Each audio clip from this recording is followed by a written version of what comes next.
Bonsoir, très heureux de vous retrouver pour une nouvelle semaine d'information locale sur TV78. Bienvenue dans cette édition du journal du lundi 12 juillet. Voici les titres. Une prouesse artistique réalisée devant le public saint-quentinois, la funambule Tatiana Mosio Mogonga Bongonga a relié la bibliothèque universitaire à l'immeuble Edison à Guyancourt. C'était samedi, une performance sur un fil à 20 mètres de haut, 100 mètres de traversée au-dessus de la perspective de Martapan, reportage. L'été débute, une période propice pour les collectivités afin de réaliser leurs travaux. Focus sur le programme dans le département des Yvelines avec mes invités, Richard Delepierre, vice-président mobilité et transport au département, et Pierre Nougaret, directeur interdépartemental de la voirie. Zoom également sur les chantiers menés dans l'agglomération de Saint-Quentin en Yvelines. Et puis du football à la fin de ce journal, alors que la finale de l'Euro 2020 se jouait hier, la Coupe des Nations nantaise prenait fin également à Mantes-la-Jolie, une deuxième édition remportée par le Mali face à l'Algérie devant un public en furie. Retour à la fin de cette édition. Et semaine de fête nationale également cette semaine jusqu'à ce jeudi. TV78 vous fait vivre ce 14 juillet, premier numéro ce soir, avec la préparation des défilés aériens et pédestres dans les Yvelines.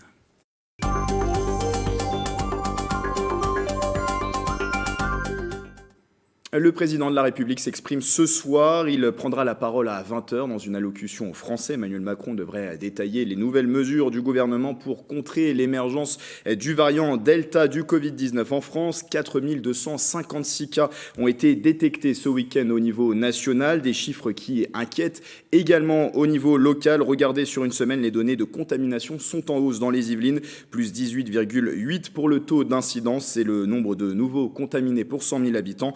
Le taux de tests positifs est repassé au-dessus de 1%. Pour le moment, l'augmentation des contaminations ne se répercute pas à l'hôpital. 123 patients étaient hospitalisés hier dans les Yvelines, moins 19 en une semaine, 22 personnes toujours en réanimation. Et depuis le début de la crise sanitaire, 1852 personnes sont mortes du Covid-19 dans les hôpitaux du département. Avant de parler de la prestation de la funambule dont je vous parlais dans les titres, le dossier de la rédaction toute cette semaine, TV78 s'intéresse au 14 juillet. Nous débutons ce soir avec une immersion dans les préparatifs de la fête nationale. Dans les Yvelines, les troupes à pied, les unités aériennes s'entraînent pour le jour J. Direction Satory et la base de Vélizy-Villacoublay pour découvrir les coulisses de cette préparation. Un reportage de Nicolas Dandry, Bichente Mayen-Santisteban et Cory Stern-Chagnon.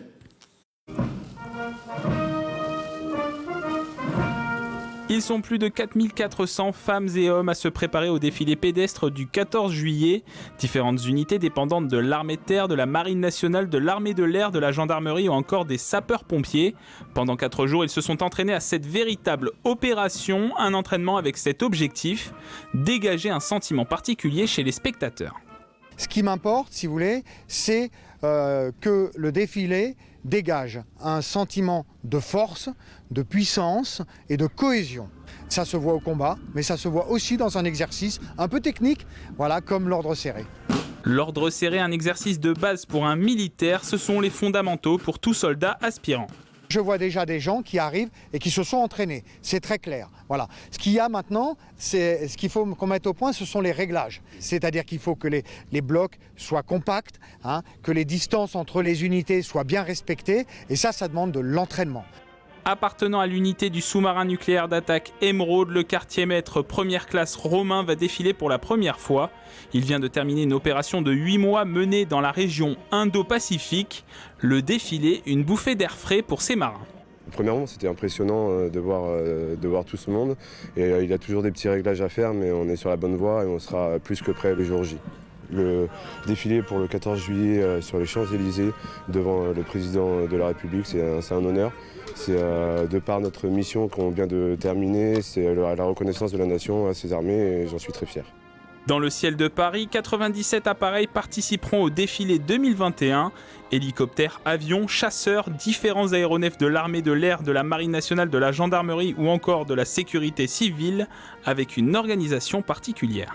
Le défilé, qui est constitué d'un ensemble de patrouilles qui vont attendre dans l'ouest parisien qu'on leur donne le top départ, se rejoignent petit à petit sur un axe qui est l'axe de défilé. Et c'est bien par le respect des altitudes, le respect des vitesses, le respect des trajectoires, le respect des horaires, le respect des procédures radio que la sécurité aérienne est garantie. Pour son deuxième défilé du 14 juillet, le commandant Nicolas pilotera un Mirage 2000D. Le ravitailleur va ouvrir la voie en se mettant à l'heure et en suivant scrupuleusement une trajectoire. Et c'est après là où j'interviens, moi avec ma MSI Rafale et derrière et MSI 2000D, où à mon initiative, je ferai serrer le dispositif pour assurer parfaitement l'alignement et la formation lors du défilé. Comme chaque année, les Alpha Jets de la patrouille de France ouvriront le défilé, suivi des avions, des troupes à pied, des hélicoptères et des troupes motorisées et montées. La visite de Nadia ce lundi dans les Yvelines, la ministre déléguée à la ville s'est rendue au Mureau ce matin. Elle est venue signer la convention permettant le déploiement des bataillons de la prévention dans 5 quartiers prioritaires de la ville. 12 éducateurs et médiateurs y seront déployés. Ils auront pour mission d'aller vers les jeunes les plus en difficulté pour les reconnecter à la société, notamment via la scolarité, la formation et l'emploi. L'objectif, c'est de lutter contre la délinquance et la violence. Un dispositif à hauteur de 600 000 € financé par le ministère de la Ville.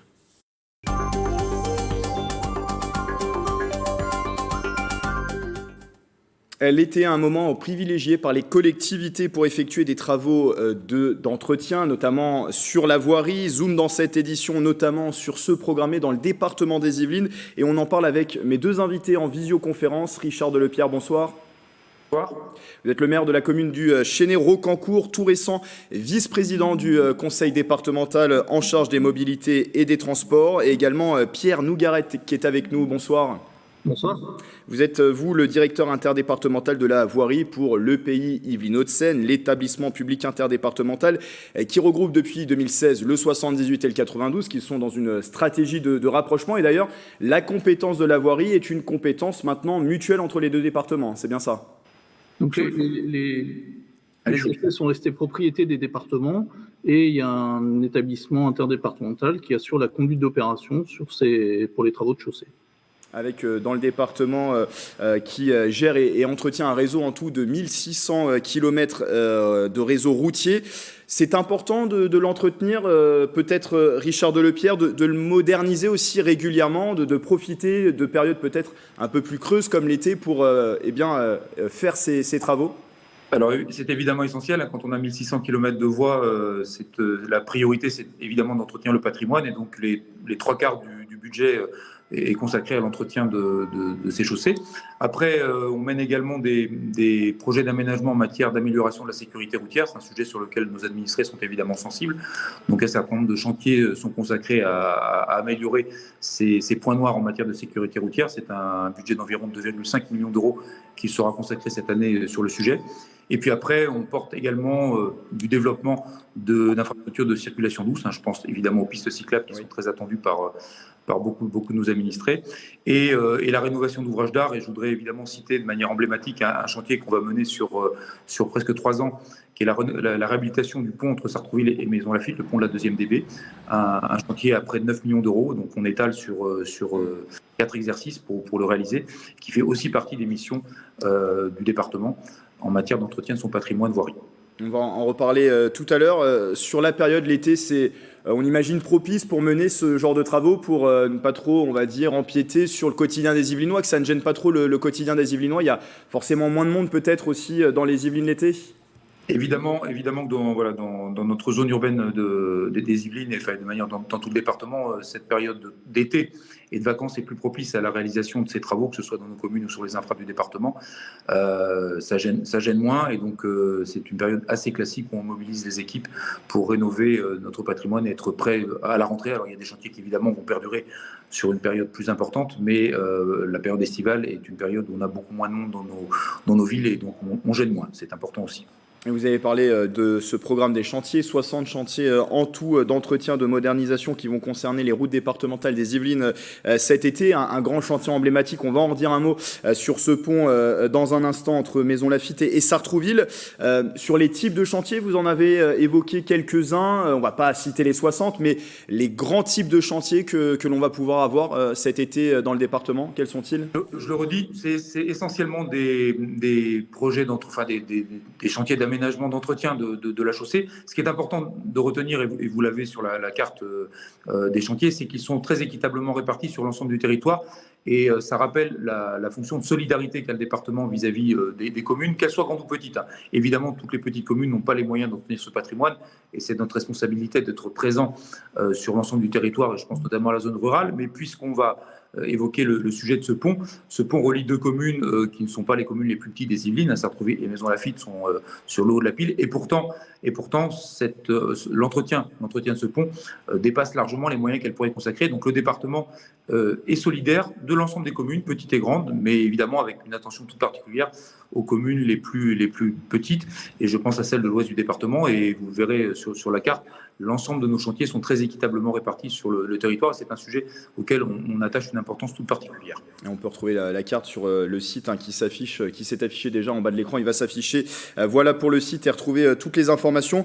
Redire un mot, vous le disiez, sur ce chantier emblématique, celui de Maisons-Laffitte et Sartrouville, ce pont entre les deux communes, avec un secteur très dense à la circulation. C'est aussi pour ça qu'il fallait agir. Alors on a compris que l'entretien des routes départementales était quelque chose d'important, mais sur un secteur aussi dense qui est emprunté par de nombreux véhicules, 28 000 véhicules je crois par jour sur ce secteur, il était important de faire ce gros chantier qui va durer 3 ans, vous en parliez tout à l'heure.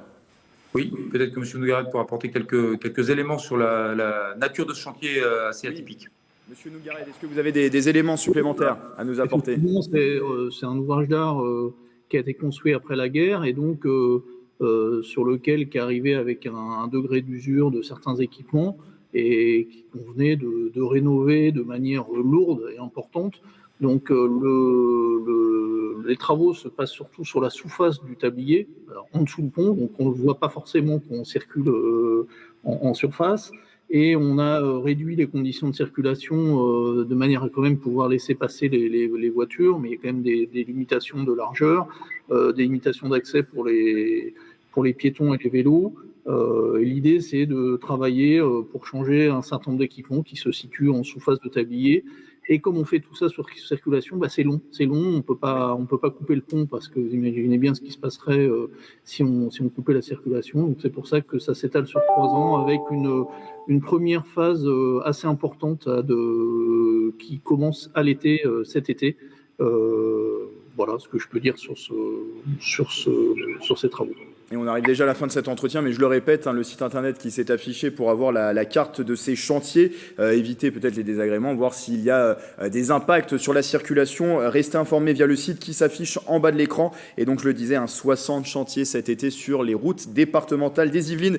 On va vous remercier. Merci à vous, Richard Delepierre, et merci à Pierre Nougaret d'avoir été avec nous et d'avoir parlé de ce sujet, de l'entretien et de ces travaux d'été des routes départementales. Alors, justement, après les Yvelines, plaçons le curseur sur une agglomération, celle de Saint-Quentin en Yvelines. Plusieurs chantiers d'été sont déjà en cours. Environ 5 km de voirie sont concernés pour un budget d'un peu plus d'1 million d'euros. Les détails avec Astrid Bergère, Mélanie Poquet et Patrick Jacques de Dixmude. 5 km au total, 9 villes de l'agglomération concernées. Une partie de la voirie de Saint-Quentin en Yvelines se refait une beauté durant l'été. Il s'agit soit de travaux d'aménagement, soit d'entretien des voiries existantes. Donc, vous savez qu'il y a un patrimoine important sur Saint-Quentin, donc il s'agit soit de le rénover, soit de requalifier des voiries, parce qu'on a un axe important notamment de rendre la circulation plus pacifiée pour les circulations douces. Donc, on fait aussi des travaux d'aménagement de pistes cyclables complémentaires, par exemple. 12 opérations sont prévues. L'ensemble des travaux est majoritairement financé par l'agglomération. Ils se dérouleront jusqu'à la fin du mois d'août. C'est pour minimiser les nuisances. Qui dit travaux sur de voirie, de réfection de voirie, veut dire blocage fermeture des voiries, au moins partiellement, notamment lorsqu'on a des travaux de nuit, déviation des réseaux de bus également, puis dit forcément un peu d'encombrement. Donc tout l'intérêt, c'est de faire ça là où il y a le minimum de nuisances possible. Et les gros travaux continuent aussi, comme les aménagements de la RN10 à Trappes. On a un travail d'enfouissement de voirie qui est quand même très conséquent. Donc là, les travaux, on va accélérer cet été, notamment sur la deuxième quinzaine du mois d'août, avec la démolition de l'ancien pont Cachin qui surplombe la N10, et avec un pont provisoire qui vient d'être installé. C'est sans doute les travaux les plus importants en termes d'impact à venir, et c'est avec un budget qui n'est pas que 50. Ces travaux de rénovation occasionnent des déviations de bus ou des fermetures de routes. La Covid n'a pas ralenti le calendrier, le nombre de chantiers n'a pas augmenté pour cet été 2021.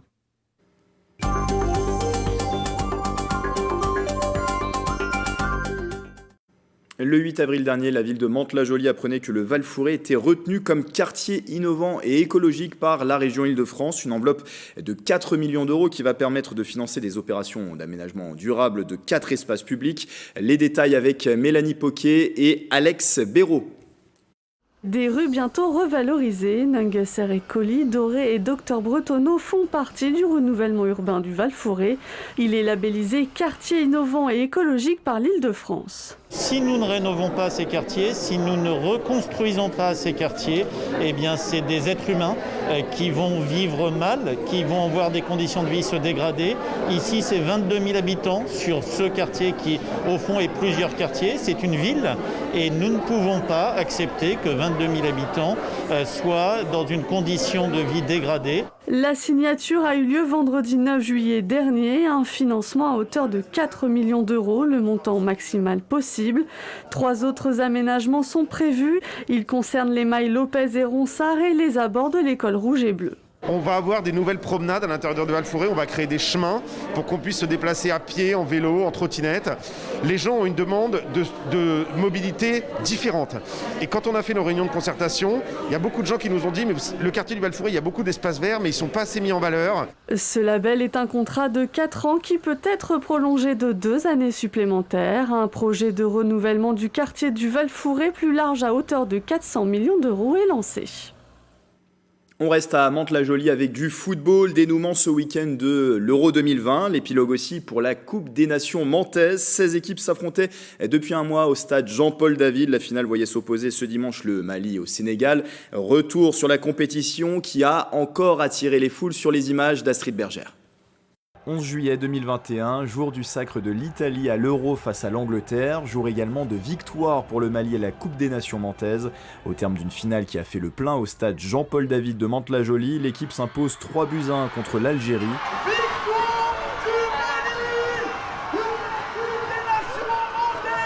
La joie des supporters au rendez-vous, grâce à des buts de Koulibaly et un doublé de Baradji, le Mali succède à la République démocratique du Congo au palmarès de la jeune compétition. C'est tellement de choses que je ressens que je ne peux même pas décrire ce que je sens. Que la victoire, que le Mali. Mali puissance. Mali puissance. Mali puissance. Mali puissance. Un nouveau succès pour la Coupe des Nations mantaises qui revenait pour une deuxième édition à Mantes-la-Jolie. Pendant un mois, 16 équipes se sont affrontées pour la victoire finale, de la France au Ghana en passant par le Portugal et la Tunisie.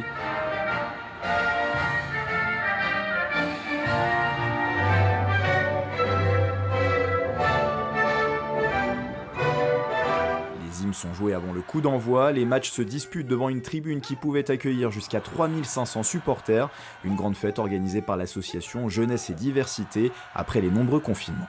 C'est un moment où on se retrouve, c'est un moment qui nous permet de penser à autre chose, de pouvoir passer des moments aussi en famille, parce qu'il faut le dire, il y a des familles qui sont ici présentes.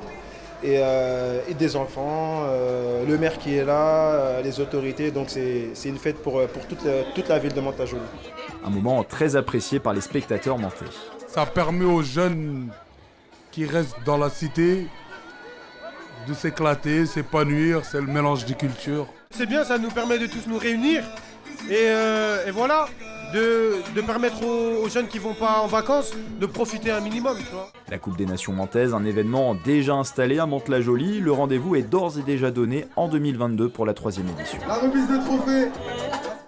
Et dans un instant, on parle sport. Dans le 7-8 Sport présenté par Mickaël Elmidoro, c'est à retrouver à partir de 18h30 sur TV78. Plusieurs reportages au programme et notamment cette soirée MMA sur laquelle Mickaël Elmidoro reviendra. C'était une compétition d'arts martiaux mixtes qui était organisée samedi 10 juillet au SDCL Center de Morpa. Une dizaine de combats étaient au programme dans cette soirée. Retour sur cet événement avec des images de Patrick Jacques de Dixmude.